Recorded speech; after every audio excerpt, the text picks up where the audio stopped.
Nothing's worse than talking heads. I'd never watch one. Yet, maybe most people don't agree. So here I am as a talking head, clearly reading from a script and putting it on YouTube.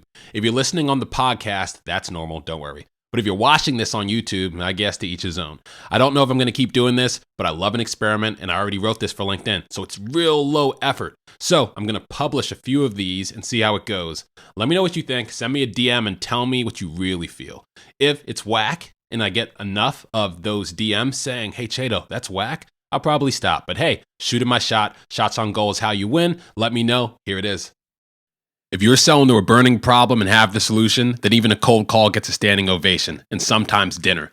I have conversations with founders who don't want to do cold sales, and I get it, cold sales suck and burn me out whenever I do them for longer than like a few months.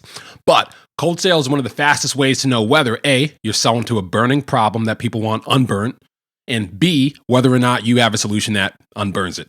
Important points. 1, some people have problems they don't care to solve. 2, some people have problems they wouldn't pay to solve. And 3, some people don't know they have problems. So what you want to do is confirm that you're selling to a burning problem that people care to solve, are willing to pay to solve, and know they have. Cold sales make answering those questions easy.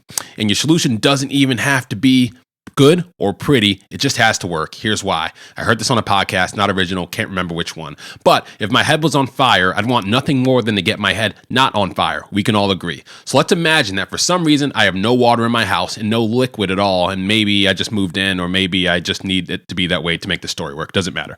But if someone came to my house and knocked on the door, the most invasive form of sales possible, and told me that they were selling iPhones for 10% retail, it's like $100, I'd yell, not now, even though it was a great offer, because it just wasn't what I cared about at that moment.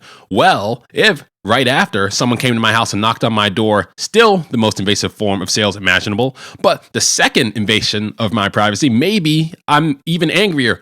But if they told me they were selling a gallon of fermented pickle juice for $5,000, remember, my head's on fire. So I'm inviting them in, giving them a hug, and pulling out my credit card and saying, heck yeah, because my problem was staring me right in the face. My head was on fire. I could not ignore it. And I was so willing to pay to solve that problem that I would pay for the worst solution, pungently odored pickle juice.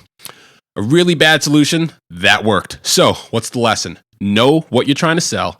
Know who you're trying to sell to, have a hypothesis on who would have the burning problem you're trying to solve, and your solution doesn't have to be perfect, it just has to work. So don't wait until you have a gallon of water. It's okay to have pickle juice. But by doing cold sales, you'll quickly know whether or not you're actually working on a problem people care about, because they'll talk to you, and maybe even ask you how they can pay or stay in the loop. And if you can't get folks to talk to you or care about the problem you're trying to solve, you might want to pivot to a new problem. Talk soon.